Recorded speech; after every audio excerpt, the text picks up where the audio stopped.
All student, है ना। हम लोग चैप्टर 3 विद्युत रसायन में हैं। आज का जो हमारा मेन टॉपिक है कोलराउस का नियम, ठीक है। कोलराउस का नियम,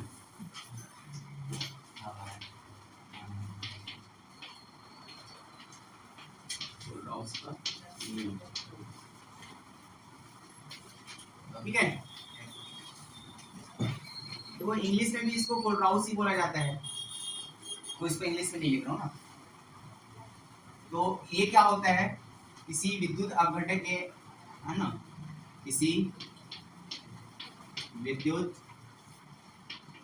अपघटक के अनंत अनुता पर, विद्युत अपघटक के अनंत अनुता पर मोलर चालकता का मान, मतलब दो मानों का योग होता है।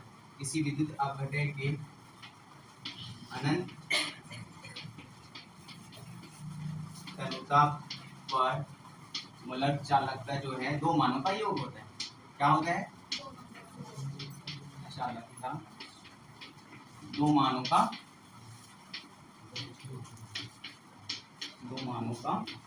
योग होता है। इसमें से एक दो मानों का योग होता है। इसमें से एक धन आयन पर, इसमें से एक धन आयन पर,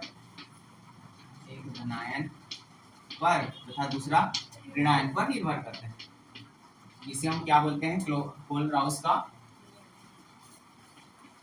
यही है ना, कल बताया था, ऋण आयन पर निर्भर करता है। इसे हम क्या बोलते हैं? कोलराउस का नियम, ठीक है। तमन्ना आप ऑप्शन देख लो।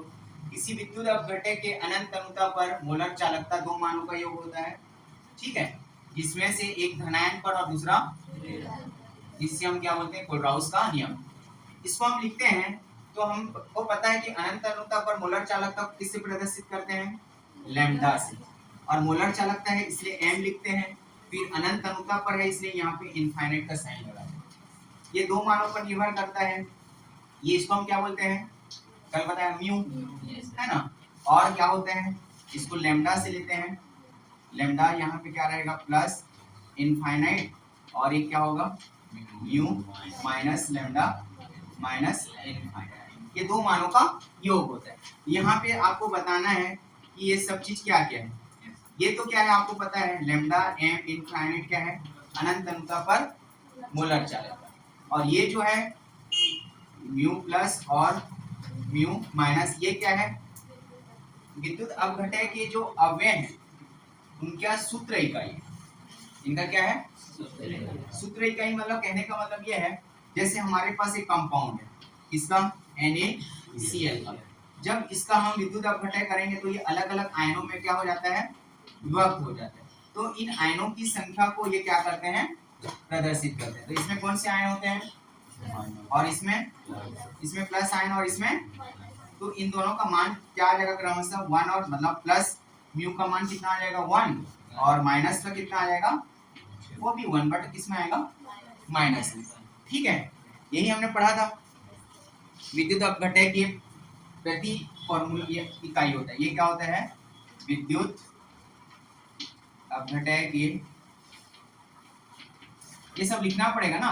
विद्युत अपघटक के प्रति सूत्र इकाई, या इसको हम फॉर्मूला इकाई भी बोल सकते हैं। इसको हम सूत्र इकाई, ठीक है। और हमने देखा था लैम्डा और क्या होते हैं? धनायन और ऋणायन की सीमांत मोलर चालकता। और क्या छूटा है इसमें से? ये और ये छूटा ना। तो लैम्डा प्लस और लैम्डा माइनस को क्या बोलते हैं? सीमांत, धनायन और ऋणायन की सीमांत मोलर चालकता है। धनायन व ऋणायन की सीमांत मोलर चालकताएं हैं, ठीक है। देखो अनंत अनुता पर मोलर चालकता को सीमांत चालकताएं भी बोलते हैं ना। तो ये ऋणायन की सीमांत चालकताएं, ठीक है। यहाँ तक क्लियर? तो इतना लिखना पड़ेगा। कोलराउस का नियम लिखिए बोलेगा तो ये आपको डेफिनेशन तो लिखना पड़ेगा और ये आपको बताना पड़ेगा, ठीक है। इसका फॉर्मूला फॉर्म में लिखना पड़ेगा। उसके बाद इस फॉर्मूले में बताना पड़ेगा कि लैम्डा क्या है ना, ये म्यू क्या है, ठीक है। डाउट किसी को? बन जाएगा कि नहीं बनेगा? मतलब दोनों की संख्या यहाँ पे माइनस लेने की जरूरत नहीं है। देखो म्यू माइनस मतलब माइनस में ही वो पता चल रहा है, तो इसकी संख्या भी ओनली नंबर में लेना है, ठीक है, माइनस में लेने की जरूरत नहीं है। मतलब देखो ये प्लस वाले को आयनों को प्रदर्शित करेगा तो उसका नंबर कितना है 1, लेकिन मैग्नीशियम में कितना हो जाता है, अलग अलग है ना, कंपाउंड या यौगिक के अलग अलग होते हैं ना, क्या अलग अलग होते हैं, विद्युत अपघटन के प्रति सूत्र इकाई, उनके कंपाउंड के अनुसार वो क्या करता है, निर्भर करेगा। कोलराउस का नियम समझ में आया? उसके बाद आज एक टॉपिक है हमारा 3 फॉर्मूला 1 क्वेश्चन है, उसको हम सॉल्व करेंगे। हो गया ये क्लियर? किसी को डाउट? तमन्ना बोलो। हाँ पहले सोचते हो उसके बाद नो बोलते हो हैं? थोड़ा थोड़ा आया बस। देखो पहले आप मोलर चालकता नहीं पढ़े हो कि पढ़े हो? हाँ फिर तो मोलर चालकता नहीं पढ़े हो कैसे आएगा? बड़ा है। एक क्वेश्चन है एसिटिक एसिड के लिए लैम्डा एम का मान ज्ञात करना है, मतलब अनंतता पर मोलर चालकता का मान ज्ञात करना है ना। एसिटिक एसिड मतलब CH3COOH, ये अच्छा क्वेश्चन है, ठीक है। 3 क्वेश्चन दिया हुआ है, वो थोड़ा इंपॉर्टेंट है, पढ़ना है। एसिटिक एसिड के लिए है ना, आपको किसका मान ज्ञात करना है, लैम्डा एम और इनफाइनाइट, इसको क्या बोलते हैं, कल बताया था, आज भी अभी भी बताया, का मान ज्ञात करना है, जो कि कुछ कुछ मान दिया गया है के लिए का मान ज्ञात करना, का मान ज्ञात करना, इसको क्या बोलते हैं आयुष? ये लैम्डा एम इनफाइनाइट को क्या बोलते हैं? हाँ कल तो बताया था, अभी भी बताया, अनंत अनुता पर मोलर चालकता है, ये एम से मोलर है ना, और इनफाइनाइट का मतलब अनंत है, और लैम्डा को हम प्रदर्शित करते हैं, ठीक है, यहाँ पे तो अनंत अनुता पर मोलर चालकता है वो, ठीक है। उसका मान ज्ञात करना है, कुछ कुछ मान दिया हुआ है, अनंत अनुता पर हाइड्रोक्लोरिक अम्ल का मान दिया हुआ है, किसका किसका मान दिया हुआ है, देखो ये सब हमको दिया हुआ है ना, क्वेश्चन में गिवन है, लैम्डा एम इनफाइनाइट, यहाँ पे एक HCl का दिया हुआ है, HCl का मान कितना दिया हुआ है, 400 मतलब 426, और ये तो इसका यूनिट है ना, ओम इनवर्स, सेंटीमीटर स्क्वायर और मोल इनवर्स, कल हमने यूनिट भी निकाला था, और ये आपका मोल इनवर्स, ये क्लियर। और क्या दिया हुआ है, इधर से लिख लो ना थोड़ा जगह में, लैम्डा एम इनफाइनाइट, और किसका वैल्यू दिया है, इसका सोडियम क्लोराइड का कितना दिया है, सोडियम क्लोराइड का वैल्यू दिया है 126 ओम इनवर्स, सेंटीमीटर स्क्वायर और मोल इनवर्स, और एक वैल्यू दिया है, क्या क्या दिया है, उसे नहीं मिला क्या, CH3COONA, इसका वैल्यू दिया है CH3COONA, इसका मान कितना दिया है 91 ohm inverse, centimetre square, mole inverse, ये दिया हुआ है। हमको किसकी वैल्यू निकालने बोल रहा है, एसिटिक एसिड के लिए हमको निकालना है मान, मतलब हमको किसकी मान निकालना है, देखो लैम्डा एम अनंत अनुता पर किसका वैल्यू निकालना है, CH3COOH, इसका वैल्यू हमको क्या करना है, फाइंड आउट करना है। तो इसका वैल्यू हमको फाइंड आउट करना है, तो यहाँ से देखो HCl को हम यदि उसके दो मानों के योग के रूप में लिखेंगे तो अलग अलग मानों में ये विभक्त हो जाएगा, हाइड्रोजन और क्लोरीन में विभक्त होगा कि नहीं होगा, और सोडियम क्लोराइड किस में हो जाएगा, सोडियम और, तो हमने अनंत अनुता पर पढ़ा है ना, यहाँ से जब पहले वाले के लिए लेंगे हम लैम्डा एम इनफाइनाइट HCl लेंगे, तो HCl लेंगे तो इसके बराबर हम क्या लिख सकते हैं, लैम्डा प्लस इनफाइनाइट H लिख सकते हैं, मतलब H आयन होगा ये, प्लस लैम्डा माइनस इनफाइनाइट, ये क्या हो जाएगा Cl आयन, होगा कि नहीं होगा, ये वाला होगा कि नहीं होगा, अलग अलग आयनों में विभक्त होगा कि नहीं होगा, ठीक है। तो लेमडा प्लस माइनस को लिया नहीं है, डायरेक्ट अलग अलग ले लिया है। ऐसे ही ले लेना, आपको अलग से प्लस लेने की जरूरत नहीं है। देखो लेमडा प्लस मतलब ये हाइड्रोजन प्लस हो रहा है ना, तो यहाँ पे डायरेक्ट ऐसे लेना, ये प्लस ले लेना और ये माइनस लिखने की जरूरत नहीं, आप क्या ले लेना Cl माइनस। एक प्लस के लिए होता है और एक माइनस। इसके बराबर वैल्यू कितना दिया हुआ है हमको 426, कितना दिया हुआ है, इसको हम समीकरण 1 मान लें। उसी पर इसको हम अलग अलग करेंगे तो लेमडा m इनफाइनाइट ये क्या हो जाएगा Na, ये नीचे में लिखना है ना थोड़ा सा, NaCl बराबर ये क्या हो जाएगा लेमडा n प्लस इनफाइनाइट और ये क्या हो जाएगा, ये चार्ज है ना, लेमडा इनफाइनाइट क्या हो जाएगा Cl माइनस। यहाँ से समझ में आया। इसका मान कितना दिया है 126। अभी यूनिट को नहीं लिखा, उसको समीकरण 2 मान लिया। और एक वैल्यू क्या दिया हुआ है लेमडा m। देखो अच्छा इंपॉर्टेंट क्वेश्चन है, अच्छे समझ में आना चाहिए।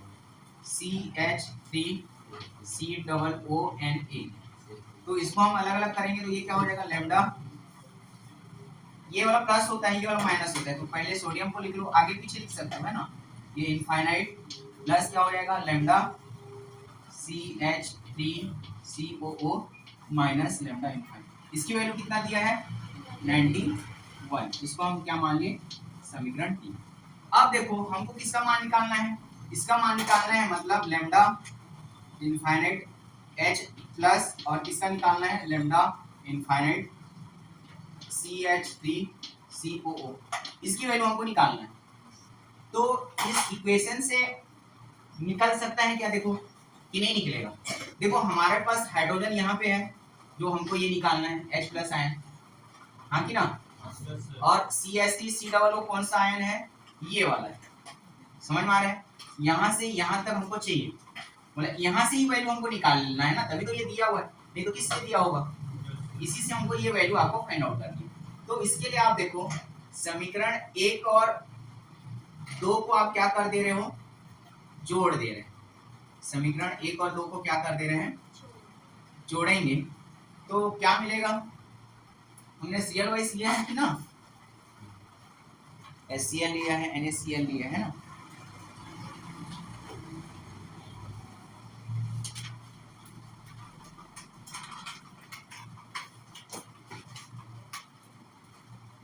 अब देखो इसमें किसको किसको हम जोड़ेंगे तो हमको मिलेगा H आयन और Cl आयन। तो H, इन दोनों को हम जोड़ते हैं H आयन और Cl आयन, और ये आपका N और Cl, ठीक है। इसके बाद जोड़ेंगे तो ये और ये, तो ये मिलेगा Cl आयन कैंसिल होना चाहिए ना, घटा देंगे तो कैंसिल हो जाएगा, बट Cl बच जाएगा। Cl बचेगा कि नहीं बचेगा,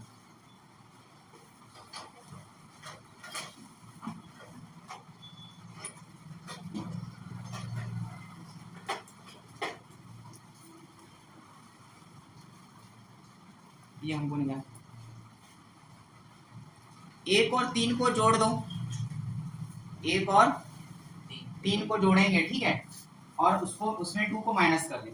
1 और 3 को जोड़ के देखते हैं क्या मिल रहा है।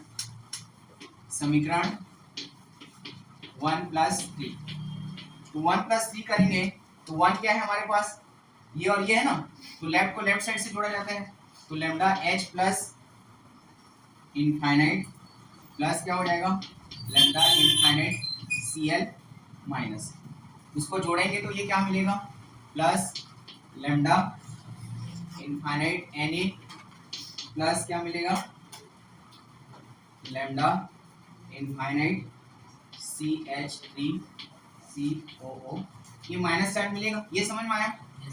1 और 3 को जोड़ रहे हैं तो राइट साइड भी ऐसे जोड़ेंगे, तो राइट इसमें कितना है वैल्यू 426 प्लस और 3 में कितना है 91, दोनों को जोड़े तो कितना आएगा 6 और 1 कितना हो जाएगा 7, 9 और 2 11, और ये आपका 517 आ गया, आएगा।